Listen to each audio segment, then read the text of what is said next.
Hi everyone, मेरा नाम है डॉक्टर प्रतीक जैन और मैं जयपुर में प्रैक्टिस करता हूँ। मैं एक मैक्सिलोफेशियल सर्जन हूँ और मेरी कोर स्पेशलाइजेशन डेंटल इम्प्लांट्स के अंदर है।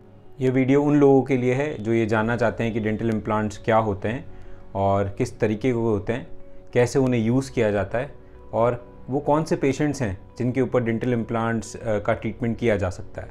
अगर आपका कोई दांत मिसिंग है या आपने किसी दांत को निकलवा रखा है या ऐसा कोई दांत है जो हिल रहा है, उन दांतों को रिप्लेस करने के लिए जो सबसे उपयुक्त तरीका है, the best way to replace a missing tooth और mobile tooth is a dental implant. But patients का क्वेश्चन रहता है कि डेंटल इम्प्लांट्स है क्या, वो समझाइए।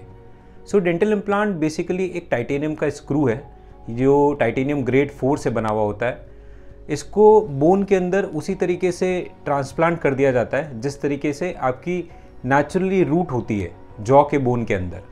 अब डेंटल इम्प्लांट दांत नहीं है, डेंटल इम्प्लांट बेसिकली दांत की वो रूट है जिसको हम एक टाइटेनियम के स्क्रू से रिप्लेस करना चाहते हैं। कुछ समय की हीलिंग के बाद में जब वो टाइटेनियम का स्क्रू आपकी बॉडी का एक पार्ट बन जाता है, आपकी जॉ बोन उसके अराउंड पूरी तरीके से ग्रो करके उसको पक्का मजबूत कर देती है, उस समय पे उसके ऊपर एक दांत को लगाया जाता है। दांत को रिप्लेस करने के पहले और भी बहुत तरीके आते थे जिसमें एक पार्शियल डेंचर या एक ब्रिज भी होता था, लेकिन इन दोनों तरीकों के अपने अपने कुछ नेगेटिव इफेक्ट्स है।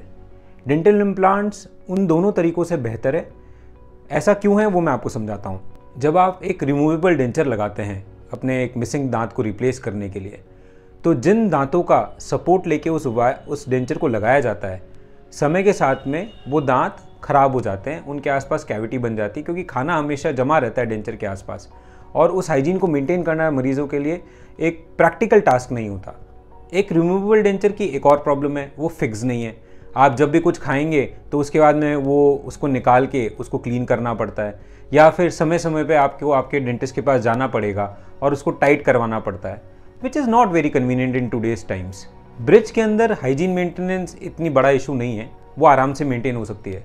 बट प्रॉब्लम क्या है कि एक नकली दांत को लगाने के लिए हमने आपके दो नेचुरल दांतों की ग्राइंडिंग की है, जो कि लॉन्ग रन में अच्छा नहीं है। शॉर्ट रन में तो अच्छा है, शॉर्ट टर्म में अच्छा है क्योंकि बड़ी ही जल्दी ही ब्रिज का रिप्लेसमेंट किया जा सकता है। But in the long run, let's say if we are talking about a window of 3 to 5 years, तो उसके अंदर जिन दांतों के सपोर्ट से इस ब्रिज को लगाया जाता है, यूजुअली उनमें या तो कैविटीज़ हो जाती हैं या सेंसिटिविटी डेवलप होती है या उनके आसपास 3 से 5 साल के अंदर खाना जमना शुरू हो जाता है जो कि दांतों को ख़राब कर देता है। मरीजों में एक ये भी धारणा है कि डेंटल इम्प्लांट का जो प्रोसीजर है वो एक पेनफुल प्रोसीजर है। ऐसा बिल्कुल भी नहीं है। अगर तरीके से उसको किया जाए और आपके जो डेंटिस्ट हैं वो काफ़ी एक्सपीरियंस्ड हैं और स्किलफुल है अपने डेंटल इम्प्लांट्स के प्रोसीजर के अंदर, तो मुझे नहीं लगता कोई भी पेशेंट ये कह सकता है कि उनको पेन हुआ था डेंटल इम्प्लांट करते हुए या करवाने के बाद में।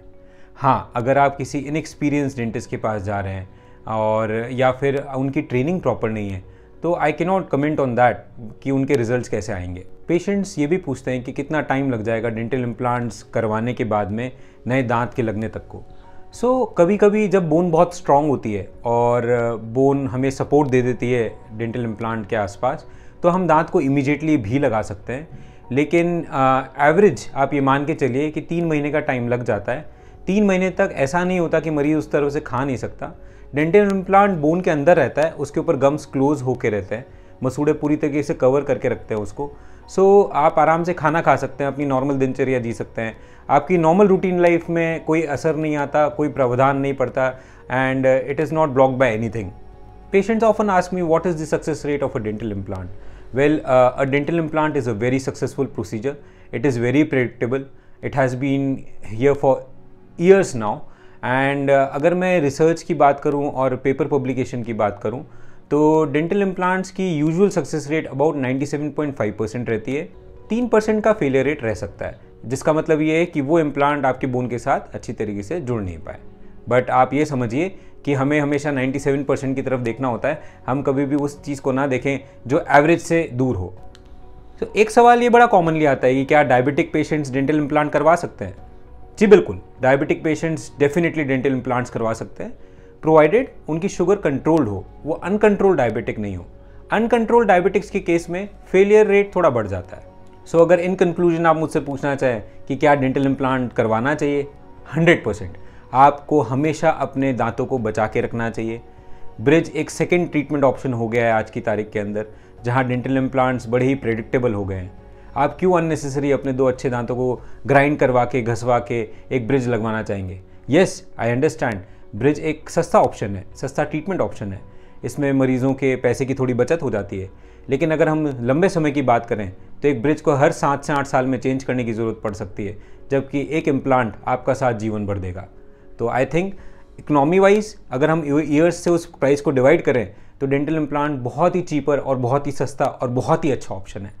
Every patient should save their natural teeth and should go for a dental implant because that is the best solution available to replace a missing or a loose tooth.